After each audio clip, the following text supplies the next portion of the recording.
Beautiful people, hi, welcome. I'm back with another one. If you're new, welcome.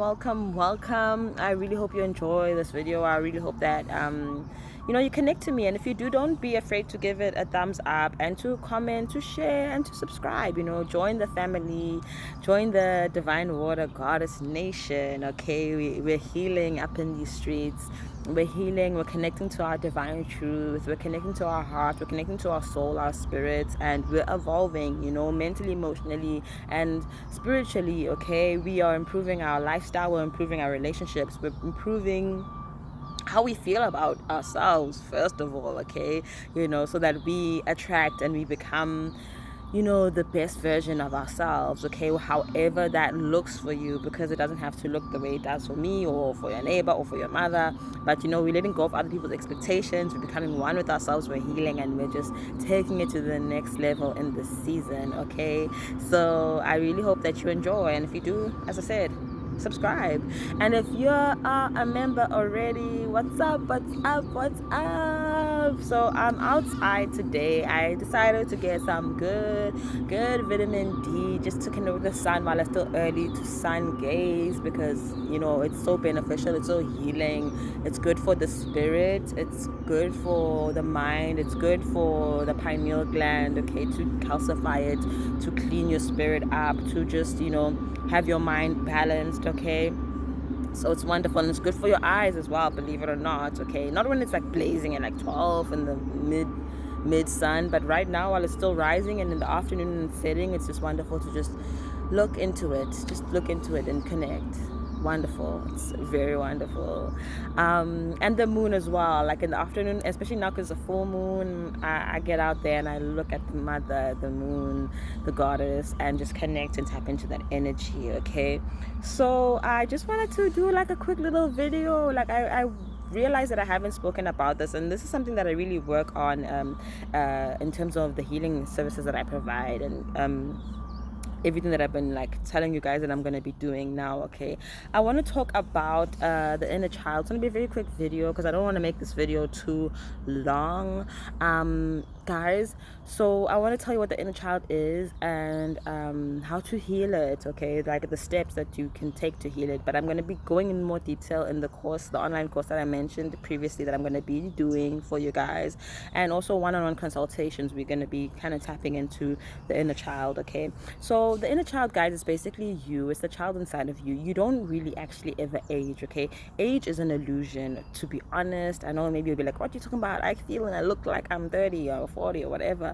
No, you don't really age. Age is just what society or the matrix has deemed. Okay, the inner child in you is still there. Okay, so the child in you doesn't die. You're actually still a child, especially in God's eyes. Okay, in the Creator's eyes, there's no such thing as an adult or all these things, these labels. Okay, don't mind if you hear animals around. Okay, I'm outside and there's bush shrews and there's monkeys and there's birds, and yeah, it's a jungle out here. Literally, I live in the jungle. So there's snakes as well, but it's winter, so they're not really present, and they don't really roam around because the bushroos eat them. So we're lucky about that. So the inner child, basically, guys, it's you. You're still the inner child. The inner child is, you don't really age. Okay, you age like physically, as they say, but I don't even like contest to that. I speak life into myself. I'm always a child. I affirm it to myself. I'm always a child. When I pray, I let God know and I remind him that I'm a child, because in God's eyes, in Goddess's eyes, we are always children. Okay, it doesn't matter how old we get. We can be 90 years old, but we're still children. Okay, and especially when it comes to that type of interaction with our Creator, we're always going to be a child. Okay, so the child in you really doesn't grow. Okay, it's an illusion. So anything that you felt when you were a child, your passions, your desires, your heartbreaks, your pain, all of the things that molded her to be this adult, or to shape her into adulthood, it's still there. So if there's anything that you have felt, any trauma that you experienced as a child, maybe you're the family dynamic, maybe you were living with narcissists and you didn't realize it, and you're now only realizing it in your adulthood, that you have like pain or trauma from that, or you're attracting narcissists now in your relationships because of the dynamic you had as a child, or maybe you were abandoned or rejected or abused, or whatever happened, okay, whatever trauma that occurred in your childhood still is very present inside of you now as an adult, and it shapes how your relationships are. It shapes the things that you attract, the relationships that you attract, and the situations that you encounter now as an adult, okay.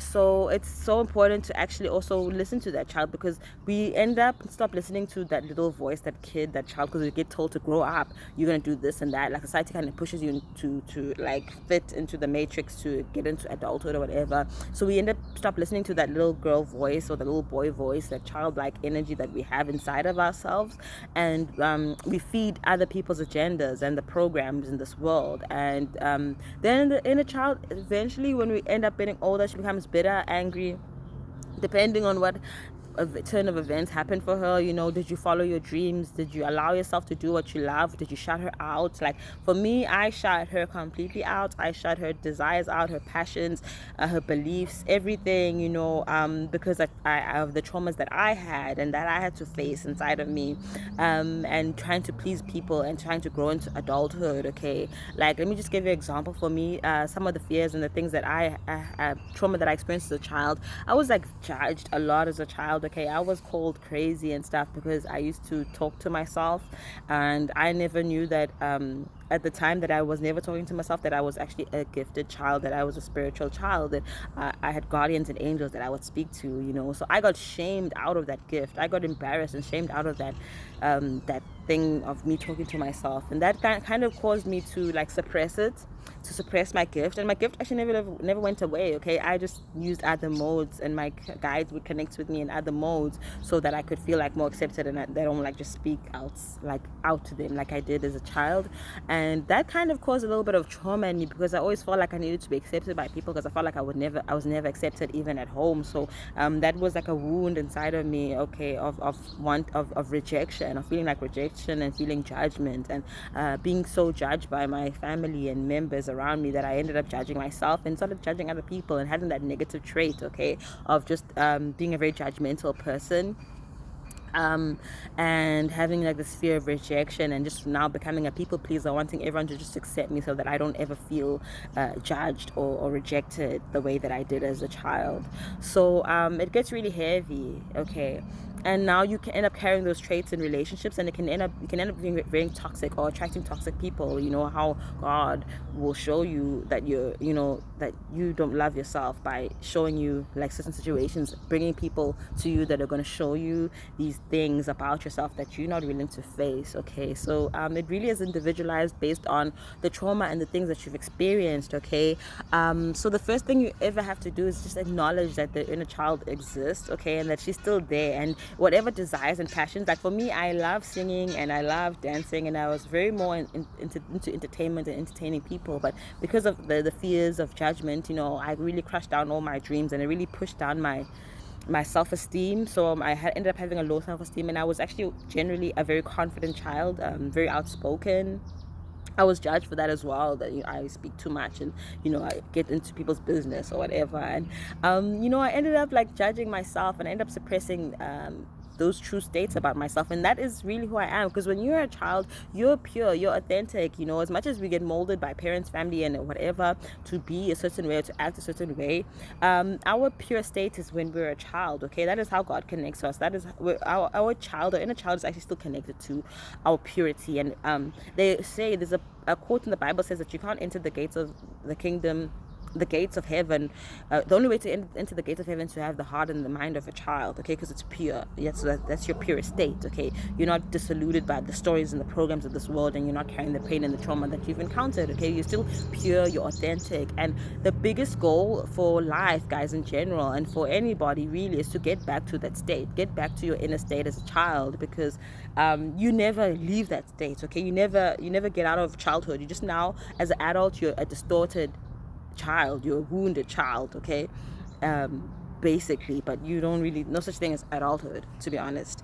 So guys, like, there's many ways to heal her. The first way, or him, the first way is to actually acknowledge that they exist. Like, I mentioned this before in one of the courses that I'm going to be putting out there, and the book that I'm also writing about how to heal your inner child. But you need to acknowledge her, okay? Like, meditate. Like, there's meditations even on YouTube that you can look for, like inner child healing meditations, where you like meditate and you see her in the meditation and you speak to her. Or even simple as just writing a letter. Write a letter to her, like just trying to remember how you were, and just like, tell her that you love her, tell her that she's safe, depending on really what you've experienced. But you just need to write to her like you're her parent now, now that you're this older version. And like, I had to do that. Like, I do a lot of inner child like healing and writing letters to her about the things that she wanted to do, and promising her that she should take the wheel. Like, I don't know any better, and I'm sorry for crushing her, and I'm sorry for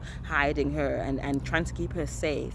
She's strong, and I should have never let other people's opinions of me, of her, take over how I feel, really, because she's me and I'm her, and we're one, and I'm choosing letting her take the wheel in my life. So guys, it's so important to do this type of healing, because it really helps you become more stable in your life, and actually face a lot of things in your life that you haven't realized that you are not facing, okay? And it helps you really connect to your divine truth. It helps you really listen to your heart, open your heart more, and actually start speaking in the heart space, because that is where we need to be operating, because that is the truth of who we are, in here in the heart, okay? Not in the ego down here, not in the mind, because the mind has been programmed and manipulated so much, okay?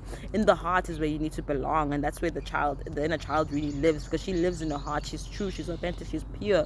And even to receive the divine guidance from God, from source, you have to really allow yourself to go back and tap into the heart space, okay? So as I said, guys, this video is very short because I didn't want it to make it too long, and I'm gonna be adding a lot more information in the courses to come, okay, and the book that I'm still working on, okay, that I'm gonna be publishing to you guys, that talks a lot about inner child healing and the things that I ask you guys to do there, okay? So I hope you really enjoy this video, and I will see you in the next one. And I hope you have a good journey on healing your inner child, and I hope that you understand what the inner child is, and that you take it to the next level, okay? Many blessings.